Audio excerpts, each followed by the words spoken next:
Hello. How about this? Hello. Hello. It's okay, Mishy. What's up, Glove? Hi, Finny, Tara, Snuffles, Steven, Dark. Thank you, guys. What's up, Charlie? Dom. Hello, hello, hello. Thumpers. How we doing? How we doing today?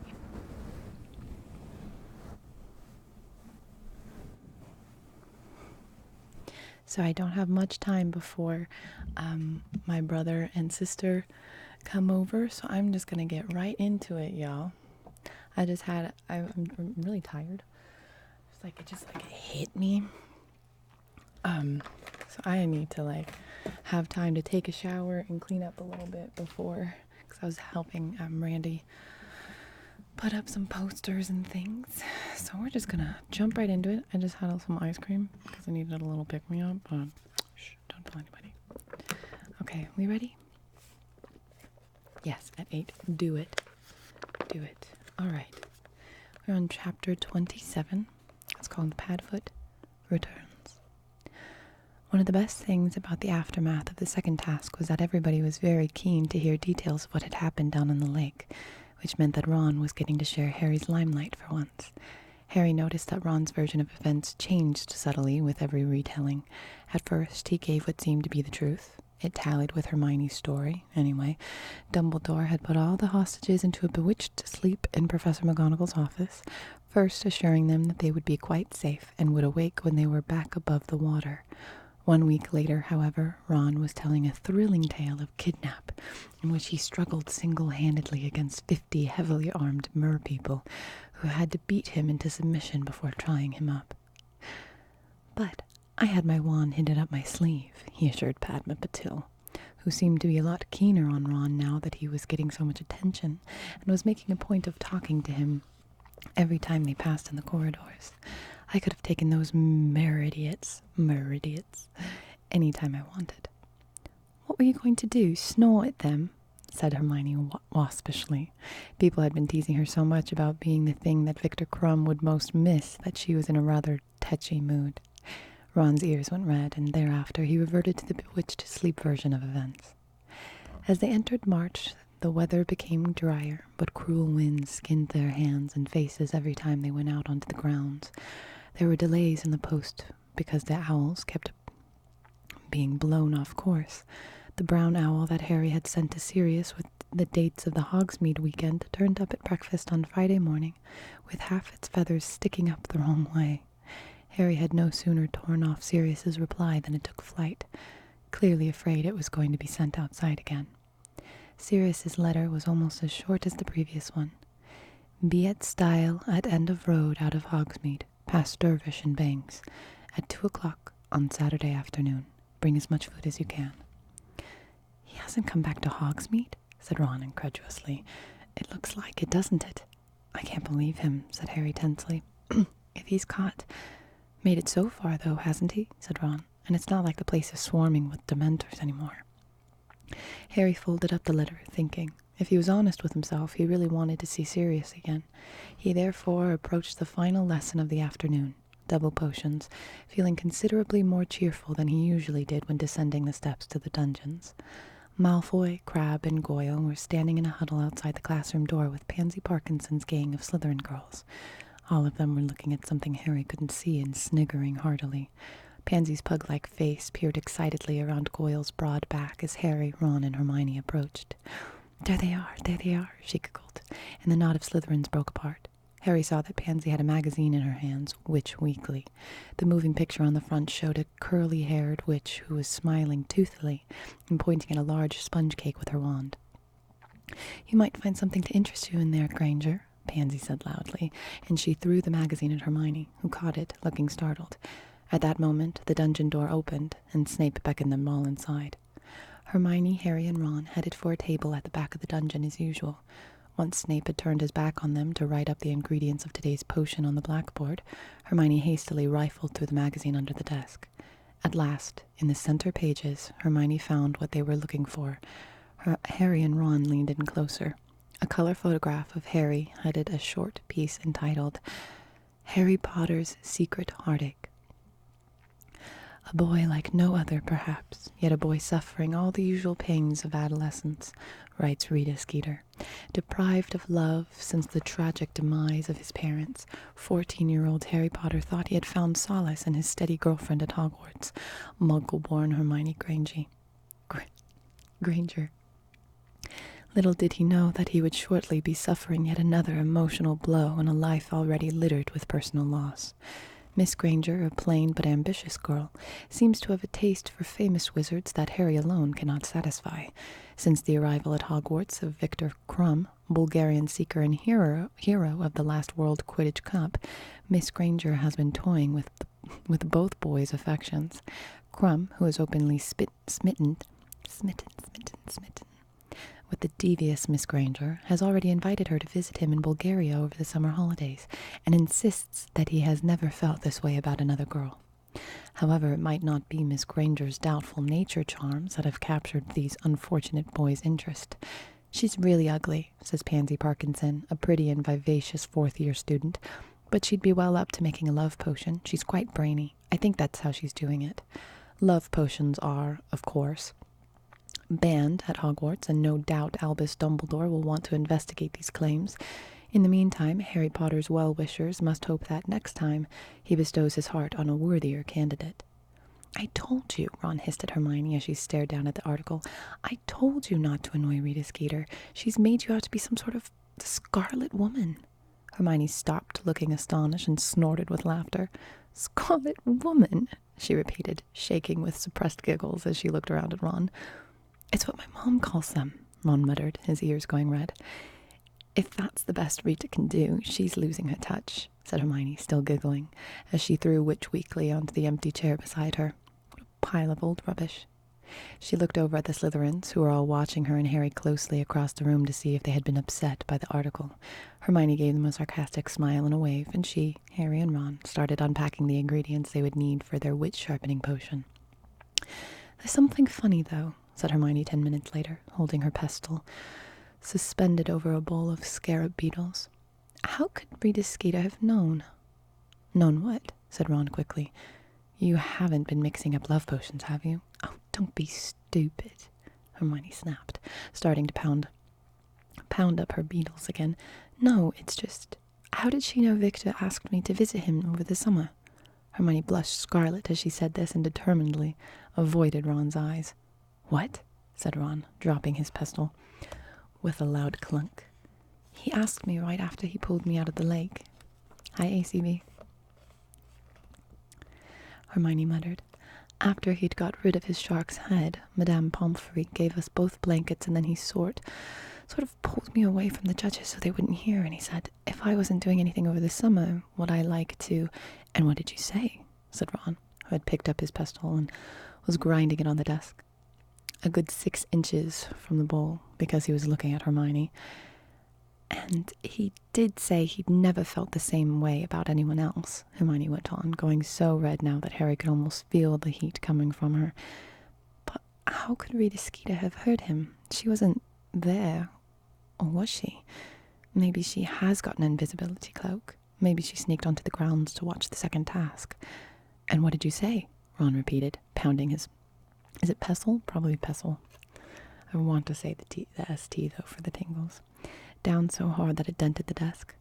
"Well, I was too busy seeing whether you and Harry were okay to—" "Fascinating though your social life undoubtedly is, Miss Granger," said an icy voice right behind them, and all 3 of them jumped.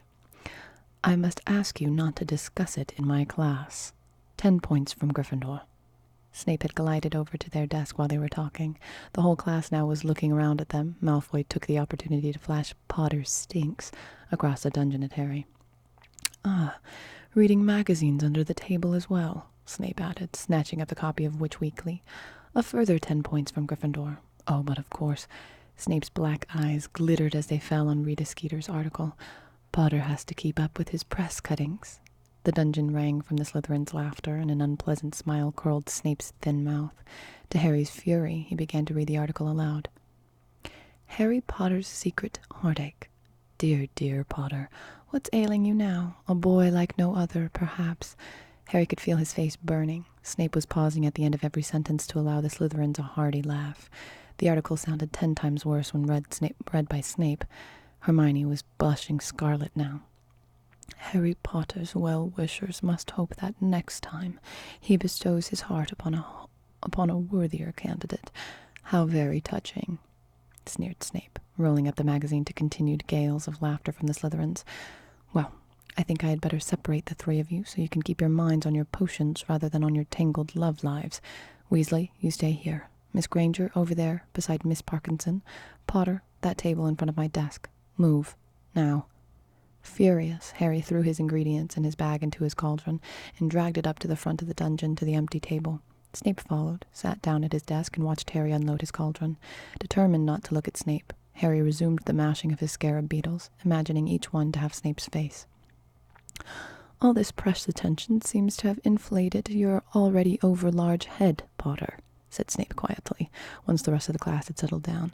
Harry didn't answer. He knew Snape was trying to provoke him. He had done this before. No doubt he was hoping for an excuse to take around 50 points from Gryffindor before the end of the class. You might be laboring under the delusion that the entire wizarding world is impressed with you, Snape went on, so quietly that no one else could hear him. Harry continued to pound his scarab beetles, even though he had already reduced them to a very fine powder. But I don't care how many times your picture appears in the papers. To me, Potter, you are nothing but a nasty little boy who considers rules to be beneath him. Harry tipped the powdered beetles into his cauldron and started cutting up his ginger roots. His hands were shaking slightly out of anger, but he kept his eyes down, as though he couldn't hear what Snape was trying to say. So I give you fair warning, Potter, Snape continued in a softer and more dangerous voice. Pint-sized celebrity or not, if I catch you breaking into my office one more time... I haven't been anywhere near your office, said Harry angrily, forgetting his feigned deafness. Don't lie to me, Snape hissed, his fathomless black eyes boring into Harry's. Boomslang skin, gillyweed, both come from my private stores, and I know who stole them. Harry stared back at Snape, determined not to blink or to look guilty. In truth, he hadn't stolen either of those things from Snape. Hermione had taken the boomslang skin back in their second year. They had needed it for the polyjuice potion, and while Snape had suspected Harry at the time, he had never been able to prove it. Dobby, of course, had stolen the gillyweed. I don't know what you're talking about, Harry lied coldly. You were out of bed on the night my office was broken into, Snape hissed. I know it, Potter. Now, Mad-Eye Moody might have joined your fan club, but I will not tolerate your behavior. One more nighttime stroll into my office, Potter, and you will pay. Right, said Harry coolly, turning back to his ginger roots. I'll bear that in mind if I ever get the urge to go in there. Snape's eyes flashed. He plunged a hand into the side of his black robes. For one wild moment, Harry thought Snape was about to pull out his wand and curse him. Then he saw that Snape had drawn out a small crystal bottle of a completely clear potion. Harry stared at it. Do you know what this is, Potter? Snape said, his eyes glittering dangerously again. No, said Harry, with complete honesty this time. It is Veritaserum, a truth potion so powerful that 3 drops would have you spilling your innermost secrets for this entire class to hear, said Snape viciously. Now, the use of this potion is controlled by very strict ministry guidelines, but unless you watch your step, you might just find that my hand slips. He shook the crystal bottle slightly. Right over your evening pumpkin juice. And then, Potter, then we'll find out whether you've been in my office or not. Harry said nothing. He turned back to his ginger roots once more, picked up his knife, and started slicing them again. He didn't like the sound of that truth potion at all, nor would he put it past Snape to slip him some. He repressed a shudder at the thought of what might come spilling out of his mouth if Snape did it, quite apart from landing a whole lot of people in trouble. Hermione and Dobby for a start. There were all the other things he was concealing, like the fact he was in contact with Sirius, and his insides squirmed at the thought, how he felt about Cho. He tipped his ginger roots into the cauldron, too, and wondered whether he ought to take a leaf out of Moody's book and start drinking only from a private hip flask. There was a knock on the dungeon door. Enter, said Snape in his usual voice. The class looked around as the door opened. Professor Karkaroff came in. Everyone watched him as he walked up toward Snape's desk. He was twisting his finger around his goatee and looking agitated. We need to talk, said Karkaroff abruptly when he had reached Snape. He seemed so determined that nobody should hear what he was saying that he was barely opening his lips. It was as though he were a rather poor ventriloquist. Harry kept his eyes on his ginger roots, listening hard. "I'll talk to you after my lesson, Karkaroff," Snape muttered, but Karkaroff interrupted him. "I want to talk now, while you can't slip off, Severus. You've been avoiding me." "After the lesson," Snape snapped. Under the pretext of holding up a measuring cup to see if he'd poured out enough armadillo bile, Harry sneaked a sidelong glance at the pair of them. Karkaroff looked extremely worried, and Snape looked angry. Karkaroff hovered behind Snape's desk for the rest of the double period. He seemed intent on preventing Snape from slipping away at the end of class. Keen to hear what Karkaroff wanted to say, Harry deliberately knocked over his bottle of armadillo bile, with 2 minutes to go to the bell, which gave him an excuse to duck down behind his cauldron and mop up while the rest of the class moved noisily toward the door. "What's so urgent?" he heard Snape hiss at Karkaroff. "This," said Karkaroff, and Harry, peering around the edge of his cauldron, saw Karkaroff pull up the left-hand sleeve of his robe and show Snape something on his inner forearm. "Well," said Karkaroff, still making every effort not to move his lips, "do you see? It's never been this clear. Never since—" "Put it away," snarled Snape, his black eyes sweeping the classroom. "But you must have noticed," Karkaroff began in an agitated voice. "We can talk later, Karkaroff," spat Snape. "Potter, what are you doing?" "Clearing up my armadillo bile, Professor," said Harry innocently, straightening up and showing Snape the sodden rag he was holding. Karkaroff turned on his heel and strode out of the dungeon. He looked both worried and angry. Not wanting to remain alone with an exceptionally angry Snape, Harry threw his books and ingredients back into his bag and left at top speed to tell Ron and Hermione what he had just witnessed. They left the castle at noon the next day to find a weak silver sun shining down upon the grounds. The weather was milder than it had been all year, and by the time they arrived in Hogsmeade, all 3 of them had taken off their cloaks and thrown them over their shoulders. The food Sirius had told them to bring was in Harry's bag. They had sneaked a dozen chicken legs, a loaf of bread, and a flask of pumpkin juice from the lunch table. They went into Gladdrag's Wizardwear to buy a present for Dobby. They had fun selecting the most lurid socks they could find, including a pair patterned with flashing gold and silver stars, and another that screamed loudly when they became too smelly. Then, at 1:30, they made their way up the high street, past Dervish and Bangs, and out toward the edge of the village. Harry had never been in this direction before. The winding lane was leading them out into the wild countryside around Hogsmeade. The cottages were fewer here, and their gardens larger. They were walking toward the foot of the mountain in whose shadow Hogsmeade laid. Then they turned a corner and saw a stile at the end of the lane. Waiting for them, its front paws at the topmost bar, was a very large, shaggy black dog, which was carrying some newspapers in its mouth and looking very familiar. "Hello, Sirius," said Harry when they had reached him. The black dog sniffed Harry's bag eagerly, wagged its tail once, then turned and began to trot away from them across the scrubby patch of ground that rose to meet the rocky foot of the mountain. Harry, Ron, and Hermione climbed over the stile and followed. Sirius led them to the very foot of the mountain, where the ground was covered with boulders and rocks. It was easy for him with his 4 paws, but Harry, Ron, and Hermione were soon out of breath. They followed Sirius higher, up onto the mountain itself. For nearly half an hour they climbed a steep, winding, and stony path, following Sirius's wagging tail, sweating in the sun, the shoulder straps of Harry's bag cutting into his shoulders. Then, at last, Sirius slipped out of sight, and when they reached the place where he had vanished, they saw a narrow fissure in the rock. They squeezed into it and found themselves in a cool, dimly lit cave. Tethered at the end of it, one end of his rope around a large rock, was Buckbeak, the hippogriff. Half gray horse, half giant eagle, Buckbeak's fierce orange eye flashed at the sight of them. All 3 of them bowed low to him, and after regarding them imperiously for a moment, Buckbeak bent his scaly front knees and allowed Hermione to rush forward and stroke his feathery neck. Harry, however, was looking at the black dog, which had just turned into his godfather. Sirius was wearing ragged gray robes, the same ones he had been wearing when he had left Azkaban. His black hair was longer than it had been when he had appeared in the fire, and it was untidy and matted once more. He looked very thin. "Chicken," he said hoarsely, after removing the old Daily Prophets from his mouth and throwing them down onto the cave floor. Harry pulled open his bag and handed over the bundle of chicken legs and bread. Thanks, said Sirius, opening it, grabbing a drumstick, sitting down there on the cave floor, and tearing off a large chunk with his teeth. I've been living off rats, mostly. Can't steal too much food from Hogsmeade. I'd draw attention to myself. He grinned up at Harry, but Harry returned the grin only reluctantly. What are you doing here, Sirius? Fulfilling my duty as godfather, said Sirius, gnawing at the chicken bone in a very dog-like way. Don't worry about it. I'm pretending to be a lovable stray. He was still grinning, but seeing the anxiety in Harry's face, said more seriously, I want to be on the spot. Your last letter, well, let's just say things are getting fishier. I've been stealing the paper every time someone throws one out, and by the looks of things, I'm not the only one who's getting worried. He nodded at the yellowing Daily Prophets on the cave floor, and Ron picked them up and unfolded them. Harry, however, continued to stare at Sirius. What if they catch you? What if you're seen?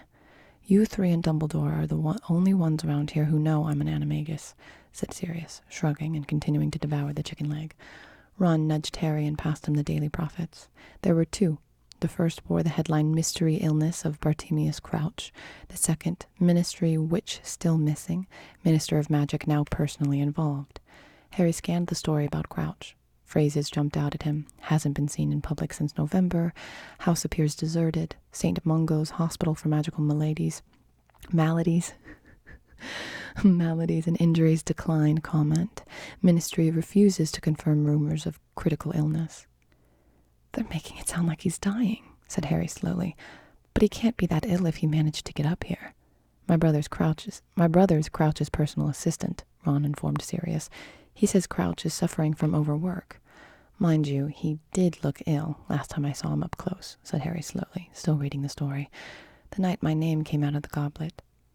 Getting his comeuppance for sacking Winky, isn't he? Said Hermione, an edge to her voice. She was stroking Buckbeak, who was crunching up Sirius's chicken bones. I bet he wishes he hadn't done it now. Bet he feels the difference now she's not there to look after him. Hermione's obsessed with house elves, Ron muttered to Sirius, casting Hermione a dark look. Sirius, however, looked interested. Crouch sacked his house elf. Yeah, at the Quidditch World Cup, said Harry, and he launched into the story of the Dark Mark's appearance and Winky being found with Harry's wand clutched in her hand and Mr. Crouch's fury. When Harry had finished, Sirius was on his feet again and had started pacing up and down the cave. Let me get this straight, he said after a while, brandishing a fresh chicken leg. You first saw the elf in the top box. She was saving Crouch's seat, right? Right, said Harry, Ron, and Hermione together. But Crouch didn't turn up for the match. No, said Harry. I think he said he'd been too busy. Sirius paced all around the cave in silence. Then he said, Harry, did you check your pockets for your wand after you'd left the top box? No, Harry thought hard. I didn't need to use it before we got in the forest, and then I put my hand in my pocket, and all that was in there were my oculars. He stared at Sirius. Are you saying whoever conjured the mark stole my wand in the top box? It's possible, said Sirius. Winky didn't steal that wand, Hermione insisted. The elf wasn't the only one in the box, said Sirius, his brow furrowed as he continued to pace. Who else was sitting behind you? Loads of people. Some Bulgarian ministers, Cornelius Fudge, the Malfoys. The Malfoys, said Ron suddenly, so loudly that his voice echoed all around the cave, and Buckbeak tossed his head nervously. I bet it was Lucius Malfoy. Anyone else? Said Sirius. No one, said Harry. Yes, there was. There was Ludo Bagman, Hermione reminded him. Oh, yeah. I don't know anything about Bagman except that he used to be beater for the Wimburn Wasps, said Sirius, still pacing. What's he like? He's okay. He keeps offering to help me with the Tri-Wizard tournament. Does he now? Said Sirius, frowning more deeply. I wonder why he'd do that. Says he's taken a liking to me, said Harry. Said Sirius, looking thoughtful. We saw him in the forest just before the Dark Mark appeared, Hermione told Sirius. Remember, she said to Harry and Ron. Yeah, but he didn't stay in the forest, did he? Said Ron. The moment we told him about the riot, he went off to the campsite. How'd you know? Hermione shot back. How do you know where he disapparated to? Come off it, said Ron incredulously. Are you saying you reckon Ludo Bagman conjured the Dark Mark? It's more likely he did it than Winky, said Hermione stubbornly. Told you, said Ron, looking meaningfully at Sirius. Told you she's obsessed with house...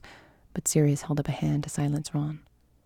When the dark mark had been conjured and the elf had been discovered holding Harry's wand, what did Crouch do? Went to look in the bushes, said Harry, but there wasn't anyone else there. Of course, Sirius muttered, pacing up and down. Of course, he'd want to pin it on anyone but his own elf, and then he sacked her? Yes, said Hermione in a heated voice. He sacked her, just because she hadn't stayed in her tent and let herself get trampled. Hermione, will you give it a rest with the elf? Sirius shook his head and said, She's got the measure of Crouch better than you have, Ron. If you want to know what a man's like, take a good look at how he treats his inferiors, not his equals. He ran a hand over his unshaven face, evidently thinking hard.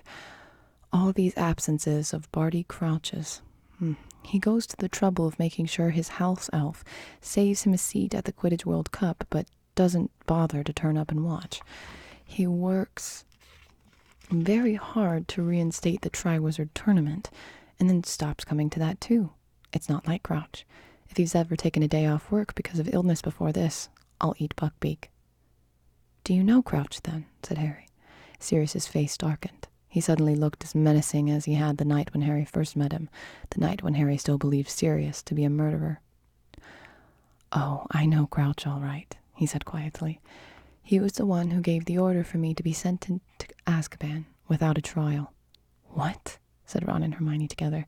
You're kidding. No, I'm not, said Sirius, taking another great bite of chicken. Crouch used to be head of Department of Magical Law Enforcement, didn't you know? Harry, Ron, and Hermione shook their heads. He was tipped for the next Minister of Magic, said Sirius. He's a great wizard, Barty Crouch, powerfully magical, and power-hungry. Oh, never a Voldemort supporter, he said, reading the look on Harry's face. No, Barty Crouch was always very outspoken against the dark side. But then a lot of people who were against the dark side, well, you wouldn't understand. You're too young. That's what my dad said at the World Cup, said Ron, with a trace of irritation in his voice. Try us, why don't you? A grin flashed across Sirius's thin face. All right, I'll try you. He walked once up the cave, back again, and then said, Imagine that Voldemort's powerful now. You don't know who his supporters are. You don't know who's working for him and who isn't. You know he can control people so that they do terrible things without being able to stop themselves. You're scared for yourself and your family and your friends. Every week, news comes of more deaths, more disappearances, more torturing. The Ministry of Magic's in disarray. They don't know what to do. They're trying to keep everything hidden from the Muggles. But meanwhile, Muggles are dying too. Terror everywhere. Panic. Confusion. That's how it used to be. Well, times like that bring out the best in some people and the worst in others. Crouch's principles might have been good in the beginning. I wouldn't know. He rose quickly through the ministry, and he started ordering very harsh measures against Voldemort's supporters. The Aurors were given new powers to kill rather than capture, for instance, and I wasn't the only one who was handed straight to the Dementors without trial. Crouch fought violence with violence and authorized the use of unforgivable curses against suspects. I would say he became as ruthless and cruel as many on the dark side. He had his supporters, mind you. Plenty of people thought he was going about things the right way, and there were a lot of witches and wizards clamoring for him to take over as Minister of Magic. When Voldemort disappeared, it looked like only a matter of time until Crouch got the top job. But then something rather unfortunate happened. Sirius smiled grimly. Crouch's own son was caught with a group of Death Eaters who'd managed to talk their way out of Azkaban. Apparently they were trying to find Voldemort and return him to power. Crouch's son was caught, gasped Hermione. Yep, said Sirius, throwing his chicken bone to Buckbeak, flinging himself back down on the ground beside the loaf of bread, and tearing it in half. Nasty little shock for old Barty, I'd imagine. Should have spent a bit more time at home with his family, shouldn't he? Ought to have left the office early once in a while, gotten to know his son. He began to wolf down large pieces of bread. Was his son a Death Eater? Said Harry. No idea, said Sirius, still stuffing down bread. I was in Azkaban myself when he was brought in. This is mostly stuff I found out since I got out. The boy was definitely caught in the company of people I'd bet my life were Death Eaters, but he might have been in the wrong place at the wrong time, just like the house elf. Did Crouch try and get his son off? Hermione whispered. Sirius let out a laugh. That was much more like a bark. Crouch let his son off. I thought you had the measure of him, Hermione. Anything that threatened to tarnish his reputation had to go. He had dedicated his whole life to becoming Minister of Magic. You saw him dismiss a devoted house elf because she associated him with the Dark Mark again. Doesn't that tell you what he's like? Crouch's fatherly affection stretched just far enough to give his son a trial, and by all accounts, it wasn't much more than an excuse for Crouch to show how much he hated the boy. Then he sent him straight to Azkaban. He gave his own son to the Dementors, asked Harry quietly. That's right, said Sirius, and he didn't look remotely amused now. I saw the Dementors bringing him in, watched them through the bars in my cell door. He can't have been more than 19. They took him into a cell near mine. He was screaming for his mother by nightfall. He went quiet after a few days, though. They all went quiet in the end, except when they shrieked in their sleep. For a moment, the deadened look in Sirius's eyes became more pronounced than ever, as though shutters had closed behind them. So he's still in Azkaban? Harry asked. No, said Sirius dully. No, he's not in there anymore. He died about a year after they brought him in. He died? He wasn't the only one, said Sirius bitterly. Most go mad in there, and plenty stop eating in the end. They lose the will to live. You could always tell when a death was coming, because the Dementors could sense it. They got excited. That boy looked pretty sickly when he arrived. Crouch being an important ministry member, he and his wife were allowed a deathbed visit. That was the last time I saw Barty Crouch, half carrying his wife past my cell. She died herself, apparently, short afterward. Grief. Wasted away just like the boy. Crouch never came for his son's body. The Dementors buried him outside the fortress. I watched them do it. Sirius threw aside the bread he had just lifted to his mouth and instead picked up the flask of pumpkin juice and drained it. So old Crouch lost it all, just when he thought he had it made, he continued, wiping his mouth with the back of his hand. One moment a hero, poised to become Minister of Magic. Next, his son dead, his wife dead, the family name dishonored, and, so I've heard since I escaped, a big drop in popularity. Once the boy had died, people started feeling a bit more sympathetic toward the son and started asking how a nice young lad from a good family had gone so badly astray. The conclusion was that his father never cared much for him, so Cornelius Fudge got the top job and Crouch was shunted sideways into the Department of International Magical Cooperation. There was a long silence. Okay.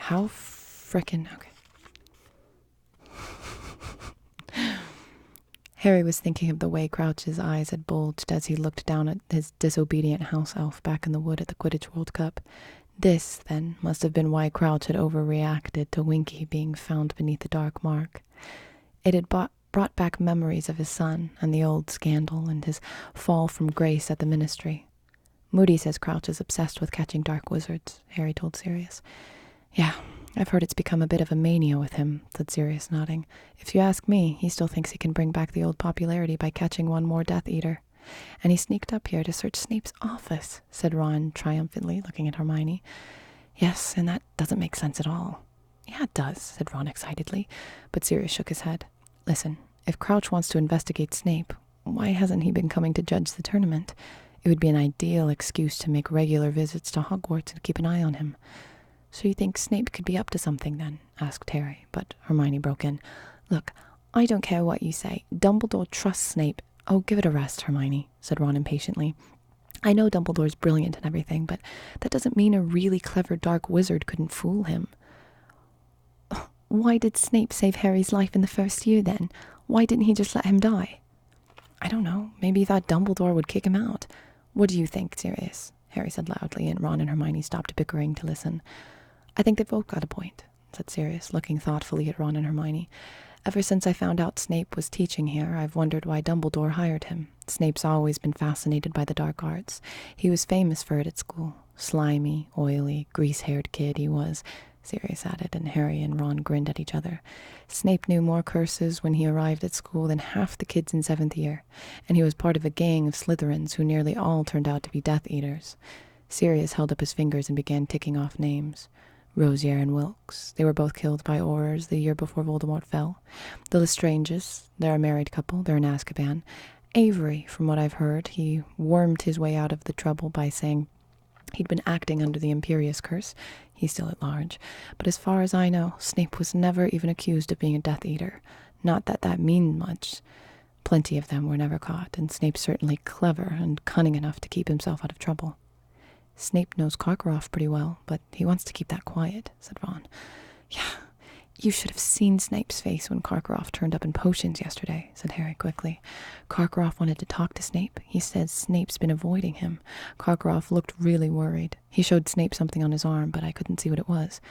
He showed Snape something on his arm, said Sirius, looking frankly bewildered. He ran his fingers distractedly through his filthy hair, then shrugged again. Well, I've got no idea what that's about, but if Karkaroff's genuinely worried, and he's going to Snape for answers.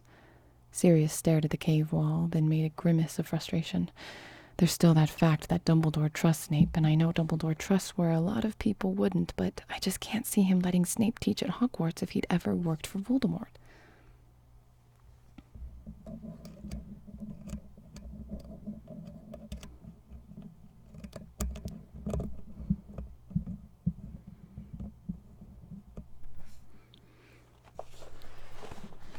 Am I reading fast? Am I reading faster? It's because I can't hear my voice and my thing fell out. And I don't have too much time. I thought this would go quicker.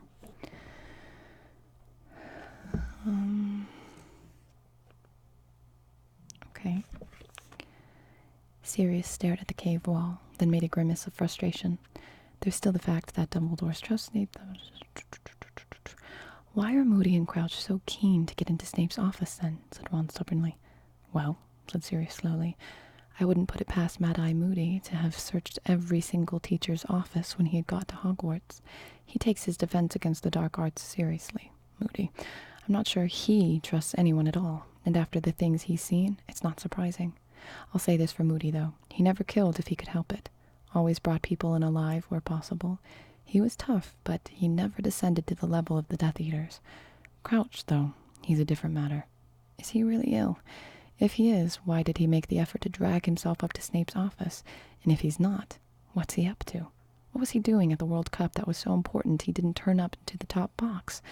What's he been doing while he should have been judging the tournament? Sirius lapsed into silence, still staring at the cave wall. Buckbeak was ferreting around on the rocky floor, looking for bones he might have overlooked. Finally, Sirius looked up at Ron. You say your brother's Crouch's personal assistant. Any chance you could ask him if he's seen Crouch lately? I can try, said Ron doubtfully. Better not make it sound like I reckon Crouch is up to anything dodgy, though. Percy loves Crouch. And you might try and find out whether they've got any leads on Bertha Jorkins while you're at it, said Sirius, gesturing to the second copy of the Daily Prophet. Bagman told me they hadn't, said Harry. Yes, he's quoted in the article there, said Sirius, nodding at the paper, blustering on about how bad Bertha's memory is. Well, maybe she's changed since I knew her, but the Bertha I knew wasn't forgetful at all. Quite the reverse. She was a bit dim, but she had an excellent memory for gossip. It used to get her into a lot of trouble. She never knew when to keep her mouth shut. I can see her being a bit of a liability at the Ministry of Magic. Maybe that's why Bagman didn't bother to look for her for so long. Sirius heaved an enormous sigh and rubbed his shadowed eyes. What's the time? Harry checked his watch, then remembered it hadn't been working since it had spent over an hour in the lake. It's 3:30, said Hermione. You'd better get back to school, Sirius said, getting to his face. Now listen. He looked particularly hard at Harry. I don't want you lot sneaking out of school to see me, all right? Just send notes to me here. I still want to hear about anything odd, but you're not to go leaving Hogwarts without permission. It would be an ideal opportunity for someone to attack you. No one's tried to attack me so far, except a dragon and a couple of Grindylows, Harry said, but Sirius scowled at him. I don't care. I'll breathe freely again when this tournament's over, and that's not until June. And don't forget, if you're talking about me among yourselves, call me Snuffles. Okay?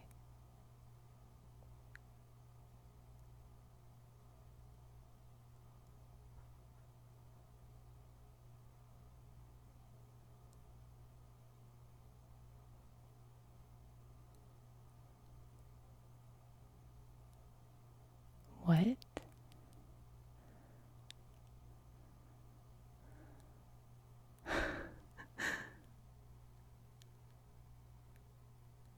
Snuffles, you named yourself after Sirius and Harry Potter? Yes?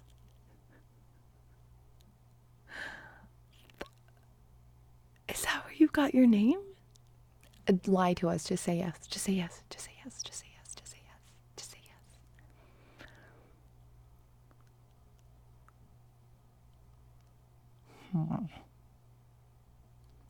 That's frustrating. He handed Harry the empty napkin and flask and went to pat Buckbeak goodbye. I'll walk to the edge of the village with you, said Sirius. See if I can scrounge another paper. He transformed into the great black dog before they left the cave, and they walked back down the mountainside with him, across the boulder-strewn ground, and back to the stile. Here he allowed each of them to pat him on the head, before turning and setting off at a run around the outskirts of the village. Harry, Ron, and Hermione made their way back to Hogsmeade, and up towards Hogwarts. Wonder if Percy knows all that stuff about Crouch, Ron said as they walked up the drive to the castle. But maybe he doesn't care. It'd probably just make him admire Crouch even more. Yeah, Percy loves rules. He'd just say Crouch was refusing to break them for his own son. Percy would never throw any of his family to the Dementors, said Hermione severely. I don't know, said Ron. If he thought we were standing in the way of his career, Percy's really ambitious, you know. They walked up the stone steps into the entrance hall, where the delicious smells of dinner wafted toward them from the great hall. Poor old Snuffles, said Ron, breathing deeply. He must really like you, Harry. Imagine having to live off rats. Dun, dun, dun, dun. And that is the end of chapter 27. In book 6, oh please.